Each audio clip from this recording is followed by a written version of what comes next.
So, you know, to tell you the truth, I just got back from La Playa, from Burning Man, and it was an epic time, and I'm super pumped to be joined today to be celebrating the launch of EOS with the foremost expert in blockchain technologies, Ayyash, who, if I remember from I've seen a lot of resumes, I think he has like 10 to 15 years of blockchain experience, is that right? No, I'm not an expert. But I think I know something. I've been in the space for a couple of years. I'm highly technical. I come from a software engineering background at Google, and I was a tech lead and a founder of B-Token, which is an Ethereum-based blockchain startup.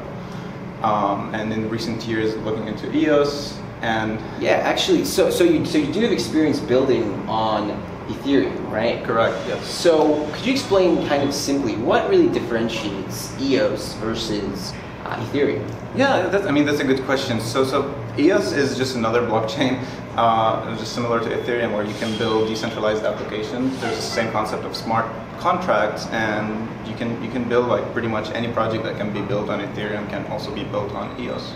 Cool. And so you specifically chose to start building a project on EOS, correct? Correct. Yeah. What was the? Maybe you can tell a little bit about that and why you chose to start building on EOS versus Ethereum. Yeah. For the last couple of months, I've been focused on starting this new project called Lumeos on top of the EOS blockchain, and it's still in stealth, and we'll be launching soon. Actually, next week at the Tulip conference on June 7th. So come by and learn more about it. But one of the main reasons was the fact that EOS is what they call horizontally and vertically scalable, as compared to Ethereum, which has a lot of limitations, which they're working on, but it still has a current limitations that would not allow us to build what we're trying to build on EOS. Got it. And how does EOS kind of solve those problems, if you can explain it simply? Yeah, I mean the vertical and horizontal scaling are just buzzwords of saying, oh, you can add more CPU and more compute power to actually do something that is more scalable and has more transactions. I mean, if you want to go into more details, the consensus algorithm for EOS is kind of different than what Ethereum currently has. Ethereum is running a proof of work, and they're planning to upgrade that to more of a proof of stake with sharding, but that is not happening anytime soon. In the meantime, EOS will launch their network with a consensus mechanism called delegated proof of stake, Byzantine fault tolerant. And the main difference is that it's going to allow this scalability from day one. And that scalability means that if you want to build more powerful application, you can actually build it, and the platform will just scale for it. Cool. Could you explain what exactly horizontal scaling means versus vertical scaling? Yeah, vertical means more power, more power, and then horizontal is more machines. Yeah. Okay, cool. Thank you. And there are 21 nodes, right? There's going to be 21 nodes on EOS? No. There's going to be 21 supernodes. Or block producers. EOS. So is there a potential of having a greater potential of having like a 51% attack on EOS versus on either Ethereum or on Bitcoin? Yeah. So here's the thing with EOS. EOS is, again, it's proof of stake, but it's also delegated proof of stake. And the fact that it means no one will have control over compute power on the network. No one can do like a DDoS attack on the network unless they're staking something. So if you have 1% stake in the network, then you have 1% of the compute power and the storage and all of that, which means it's safe, from all these attacks that might happen on Ethereum or Bitcoin, as a matter of fact. And just want to talk more about the delegated proof of stake. Thank you. And those 21 nodes that everybody is talking about, the super nodes, the ones that are actually going to be verifying the transactions and building the blocks in the EOS blockchain. So those are going to be voted by anyone who's running the EOS code. So EOS on June 2nd will publish their code to GitHub. It's already there, but they will say this is the mainnet. And then any developer all over the world can basically run it on the command line of their Macs or Linux workstation. And when they do that, they can actually go into the process where they can vote for which block producer they want to delegate their power to through a voting. Again, it's like a command line. I don't think there's a UI, so if you see one, it might be a scam. So be careful. So just to interject, EOS isn't actually being launched by any one specific user. It's actually collectively being launched by multiple users. So there is the potential of multiple blockchains actually being launched on EOS, but the goal, I guess, is for everyone to come to a consensus and launch the same one. Yeah. So I guess there's a lot of controversy about like how the blockchain actually launches, and let's just take a step back and discuss that a little bit. Thank you. So Block One, and we have to start with Block One, which is the company behind the EOS software, are building Block One, baby. are building the software on their GitHub for EOS. The EOS software for like defining the databases and how the smart contracts are working and all of that. And then they're not launching the chain or the mainnet. It's just giving this software for developers to actually run the code on their machines. And the code and then when they do that, they're basically launching the network. And then they start going through this process of voting and staking. And then it might actually take maybe a few weeks to a month that one main chain will be like the ultimate source of truth of the blockchain. So those nodes are going to like get the Genesis block out there, and then the longest chain that kind of is going to be has consensus from all the nodes in the ecosystem on the net will basically be the main net. Got it. Yeah. Okay. So is it safe to launch? So I guess let's say for your project you're working on, right? Would you be waiting for the blockchain to be stabilized and have one kind of leading block find consensus before you launch your platform on the mainnet? Yeah, actually, I mean, for our timelines, we will actually be waiting because our platform is not there yet. It will be ready by the time the consensus happens. It will be. So but yeah, I do. Estimate about. It might take like a. So let's see. So today is June 1st. And June 2nd is when the snapshot will happen for the Genesis block, and then I think June 3rd is when the code will be finalized and no more changes. And then developers will start running it, and then once the blockchain starts emerging slowly, and then in a couple of weeks it might stabilize. So like before the end of July, I would say just wait a little bit if you're launching something new, and then like you can just launch it before the end of July. Yeah. Perfect. And okay, let's see what other questions do we have. So about Block One, right? Block One owns, I think it's 110,000% of EOS. Is that correct? Of the total tokens? No, it's a little bit more. No, it's so Block One owns 10% of the entire token pool, and which means they can.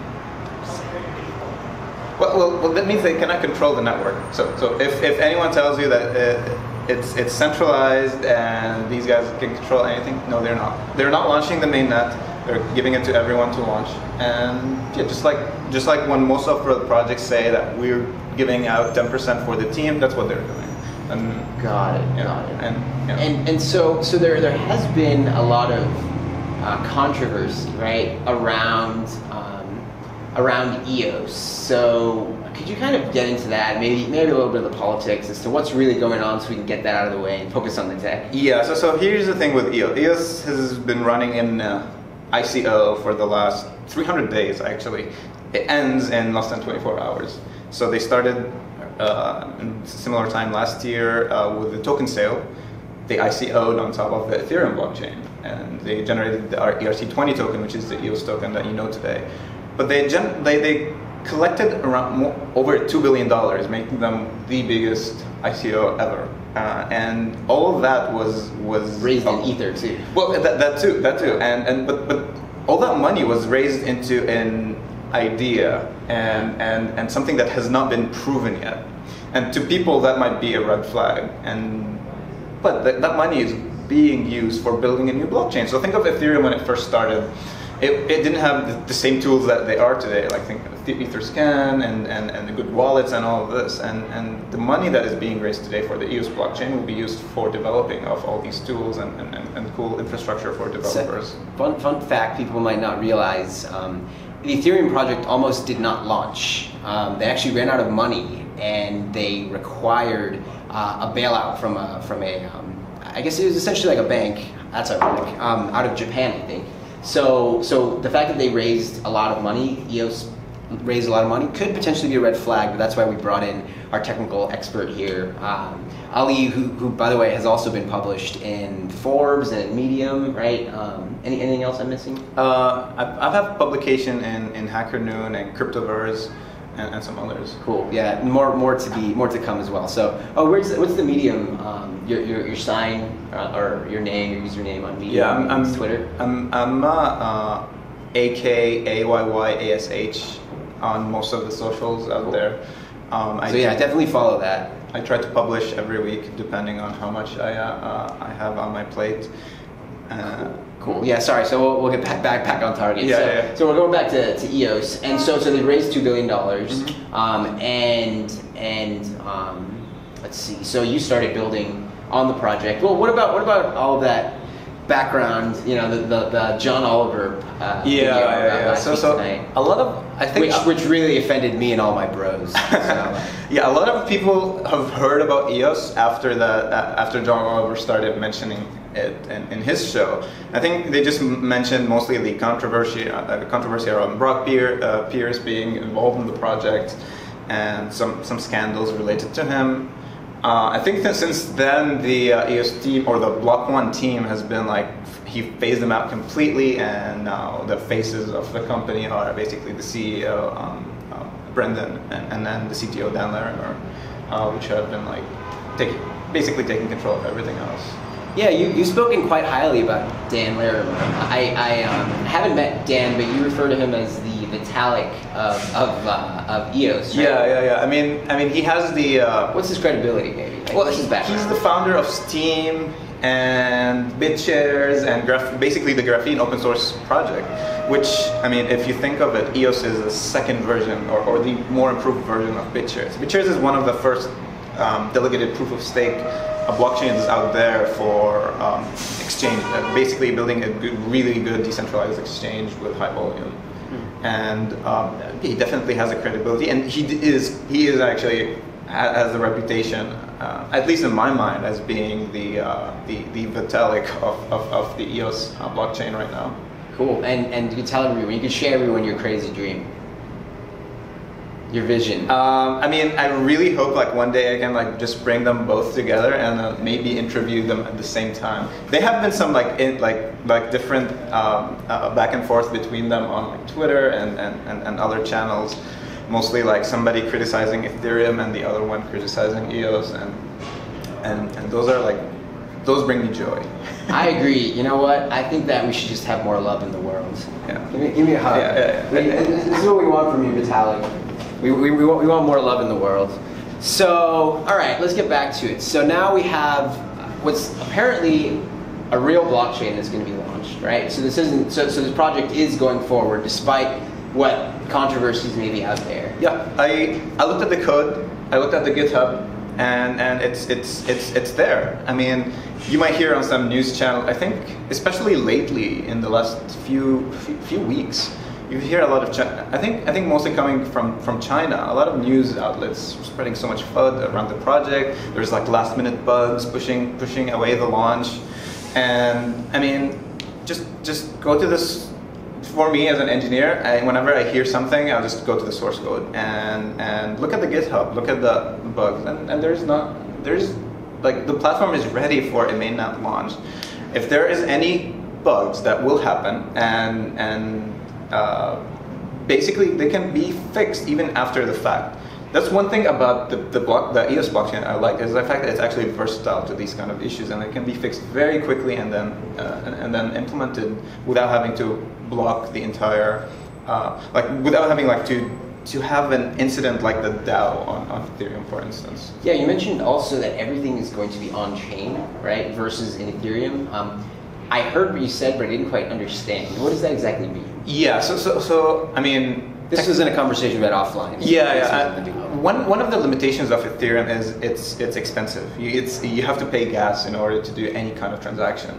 At the same time, the number of transactions that you can do is also limited. I think currently the TPS is around 7 transactions per second, as compared to like thousands in the case of EOS. And you tested this in the testnet? Yeah, we have code running on testnet today, and it's pretty cool.